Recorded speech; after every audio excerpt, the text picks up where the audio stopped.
Hello everyone, study with Linu में आपका स्वागत है। I hope you all are well. हम डिस्कस कर रहे हैं हाइड्रोकार्बन्स चैप्टर, क्लास 11th का चैप्टर 9 है। एंड कुछ पोर्शन कवर कर लिया हमने यहाँ पे इस चैप्टर का। एक्चुअली काफ़ी पोर्शन कवर कर लिया, तो जिसने प्रीवियस वीडियोस नहीं देखी हमारे चैनल पे विजिट करके देख सकता है। सारे वीडियोस की जो PDF है मिल जाएगी आपको हमारे Telegram channel study with Linu में। लिंक जो मिल जाएगा आपको या तो कमेंट सेक्शन में या फिर डिस्क्रिप्शन बॉक्स में। आज का सेशन शुरू करने से पहले अगर आप हमारे चैनल पे नए हैं तो सब्सक्राइब करें, लाइक करें, शेयर करें हमारे वीडियोस को, चैनल को। एंड डिस्कस करते हैं आज का सेशन। हम कंटिन्यू करेंगे, प्रॉपर्टीज़ के बारे में डिस्कस कर रहे थे हम एल्कीन्स की। आज का जो पोर्शन आ रहा है, सबसे पहले हम डिस्कस करते हैं एडिशन ऑफ सल्फ्यूरिक एसिड के बारे में। Cold concentrated sulphuric acid add करते हैं जब हम एल्कीन से in accordance with the Markovnikov rule, तो फॉर्मेशन हो जाता है किसका? अल्काइल हाइड्रोजन सल्फेट का बाय इलेक्ट्रोफिलिक एडिशन रिएक्शन।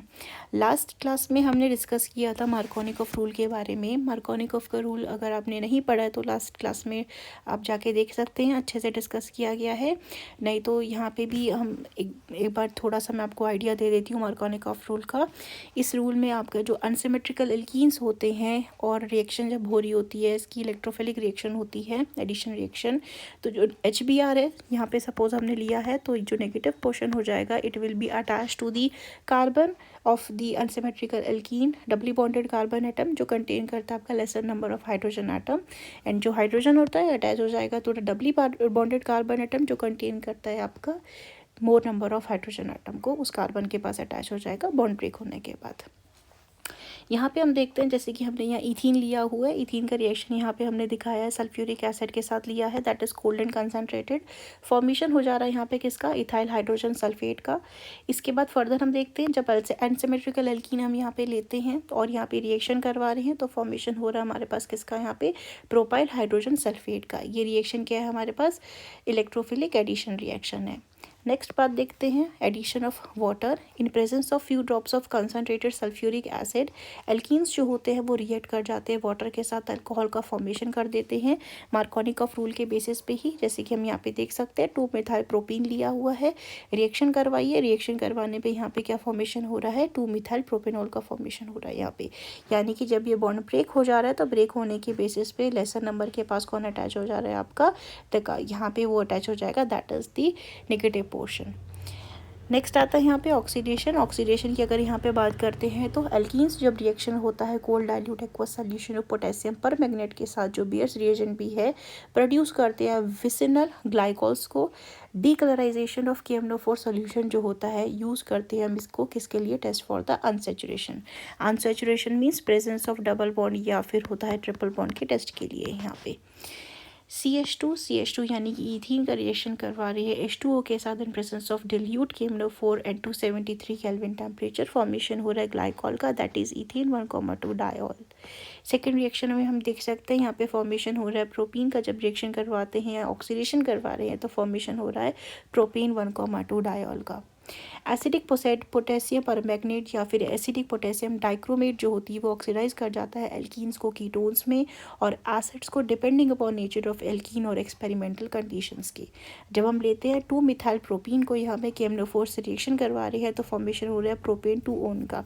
इसको हम ऐसे भी लिख सकते हैं CH3CO CH3, this is your propane या फिर प्रोपेन 2 ओन भी बोलते हैं इसे, एसीटोन भी बोलते हैं।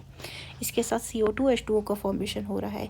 वहीं अगर हम दूसरी सिचुएशन देखते हैं तो जब हमने यहाँ पे ब्यूटुइन लिया हुआ है, रिएक्शन करा रहे हैं KMnO4 के साथ, तो यहाँ फॉर्मेशन हो रहा है किसका? इथेनोइक एसिड का फॉर्मेशन हो रहा है। नेक्स्ट डिस्कस करते हैं यहाँ पे ओजोनोलिसिस के बारे में। ओजोनोलिसिस जो होता है एल्कीन्स का यहाँ इन्वॉल्व करता है addition of ozone molecule to alkene और बनाता है ओजोनॉइड। तब इसका क्लीवेज हो जाता है, यानी इसको कट होता है, ब्रेक होता है ये of the ozonide by the ZnH2O to smaller molecule. और ये जो रिएक्शन होती है यूजफुल होती है डिटेक्ट करने के लिए the position of double bond in the alkenes या फिर अदर अनसेचुरेटेड कंपाउंड के लिए। यहाँ पे हम रिएक्शन देख सकते हैं, प्रोपीन का रिएक्शन हो रहा है, ओजोनोलिसिस हो रहा है, यहाँ पे एल्कीन्स का फॉर्मेशन हो रहा है यहाँ पे प्रोपीन ओजोनाइड का। एंड यहाँ पे जब इसे Zn और H2O के साथ रिएक्शन होती है तो फॉर्मेशन होता है यहाँ पे कैसे? CH3CHO का फॉर्मेशन हो जाएगा और इसके अलावा यहाँ पे HCHO का यहाँ पे फॉर्मेशन हो जाता है। यहाँ पे इसका एक और एग्जाम्पल भी दे रखा है, you can see that. Next आता है हमारे पास पॉलीमराइजेशन। पॉलीमराइजेशन यानी कि आप फेमिलियर होंगे, पॉलीथीन बैग्स के बारे में आप यूज़ करते हैं एंड पॉलीथीन शीट्स भी यूज़ करते हैं। तो पॉलीथीन जो होता है ये ऑब्टेन होता है bye combination of large number of ethene molecule at high temperature, high pressure and in the presence of catalyst. जो लार्ज मॉलिक्यूल दस ऑब्टेन होता है उसे पॉलीमर कहा जाता है। ये रिएक्शन जो होती है पॉलीमराइजेशन कहलाती है। सिंपल कंपाउंड्स जो होते हैं from which polymers are made उसको हम मोनोमर बोलते हैं, और अदर एल्कीन्स भी इस रिएक्शन में जाते हैं। जैसे हम देख सकते हैं इथीन का यहाँ पे मोनोमर लिया हुआ है। हाई टेम्परेचर, प्रेशर और कैटलिस्ट के प्रेजेंस में किसका फॉर्मेशन हो रहा है, यहाँ पे पॉलीथीन का फॉर्मेशन हो रहा है। वहीं जब प्रोपीन का मॉलिक्यूल यहाँ पे मोनोमर लिया जाता है और हाई टेम्परेचर प्रेशर कंडीशन दी जाती है तो प्रोपीन का यहाँ पे आपका क्या फॉर्मेशन हो, पॉलीप्रोपीन का फॉर्मेशन हो रहा है। पॉलीमर्स जो होते हैं यूज़ करते हैं for the manufacturing of plastic bags, squeeze bottles, refrigerator, dishes, toys, pipes, radios and TV cabinets etcetera. Polypropene जो होती है यूज़ होती है for the milk crates, plastic buckets and other moulded articles. दो ये जो मटेरियल्स होते हैं not become common, excessive use जो होता है पॉलीथीन और पॉलीप्रोपीन का, ये मेजर मैटर है कंसर्न का for all of us. Next हम यहाँ डिस्कस कर रहे हैं अल्काइंस के बारे में। हमने एल्केन्स कंप्लीट डिस्कस कर लिया है, एल्कीन्स को डिस्कस कर लिया है, उनकी करेक्टरिस्टिक्स, उनकी फिजिकल प्रॉपर्टीज़, उनकी केमिकल प्रॉपर्टीज़, उनका नॉमेनक्लेचर, उनका स्ट्रक्चर। अब हम यहाँ डिस्कस कर रहे हैं अल्काइंस के बारे में। अल्कीन्स के जैसे ही अल्काइंस भी क्या है हमारे पास, ये एक अनसैचुरेटेड हाइड्रोकार्बन्स होते हैं, कंटेन करते हैं एटलीस्ट एक ट्रिपल बॉन्ड को between the two carbon atoms, यानी कि दो कार्बन एटम के बीच में यहाँ पे क्या है, ट्रिपल बॉन्ड प्रेजेंट होता है। The number of hydrogen atom जो उसके साथ अटैच होते हैं ये लेस होते हैं एज कंपेरिजन टू एल्कीन। यहाँ पे बेसिकली एक ही अटैच हो जाता है दोनों कार्बन के साथ एक एक। जनरल फॉर्मूला इनका होता है CnH2n-2। जो पहला स्टेबल मेंबर है अल्कीन का ये इथाइन होता है, जिसे हम एसिटिलीन भी बोलते हैं।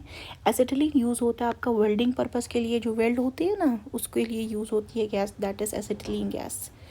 is in the form of oxyacetylene flame obtained by mixing acetylene with oxygen. Alkynes जो होते हैं यार starting material for large number of organic compounds, hence interesting हो जाता है इसके बारे में जानना। नॉमेनक्लेचर की अगर हम यहाँ पे बात करते हैं एसिटिलीन की, तो जब यहाँ पे हम CnH2n-2 में वैल्यू 2 रखेंगे तो C2H2 मिलता है हमें।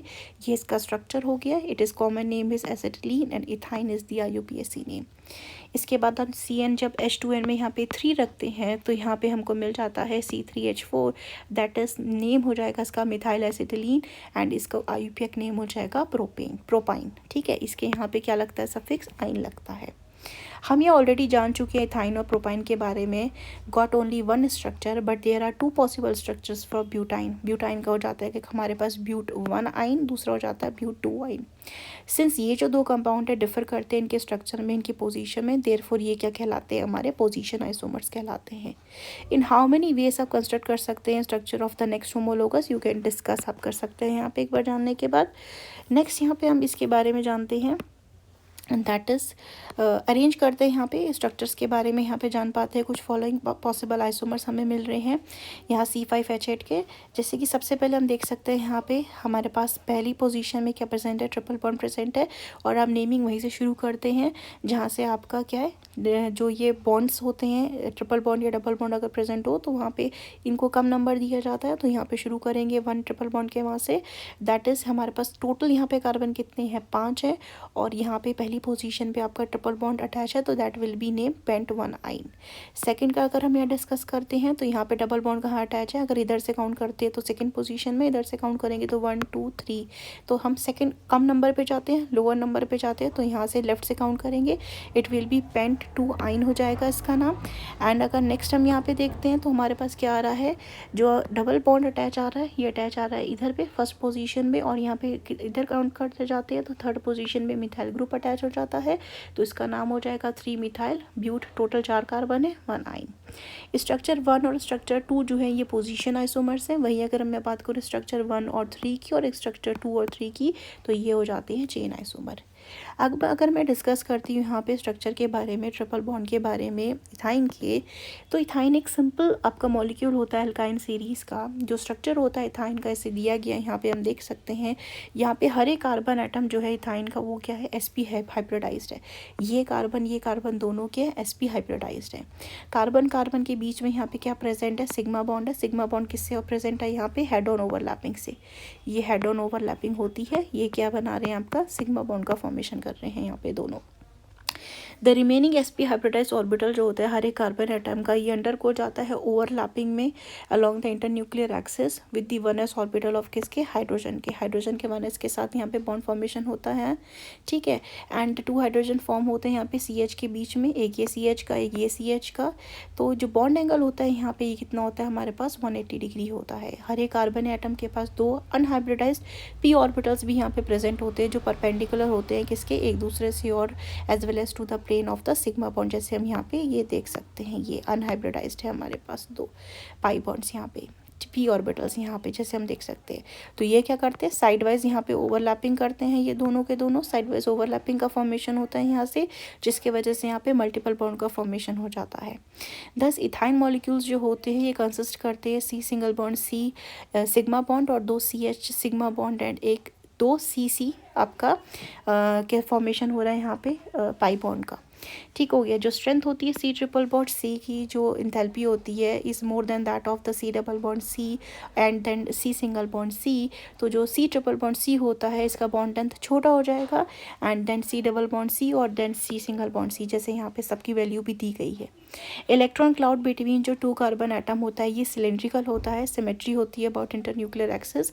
दस इथाइन जो होता है ये क्या होता है हमारे पास, एक लीनियर यहाँ पे ये क्या होता है, मॉलिक्यूल होता है। तो ये था हमारा डिस्कशन जो हमने किया है। I hope you like this video informative. If you do then like, share and subscribe. Thank you for watching this video.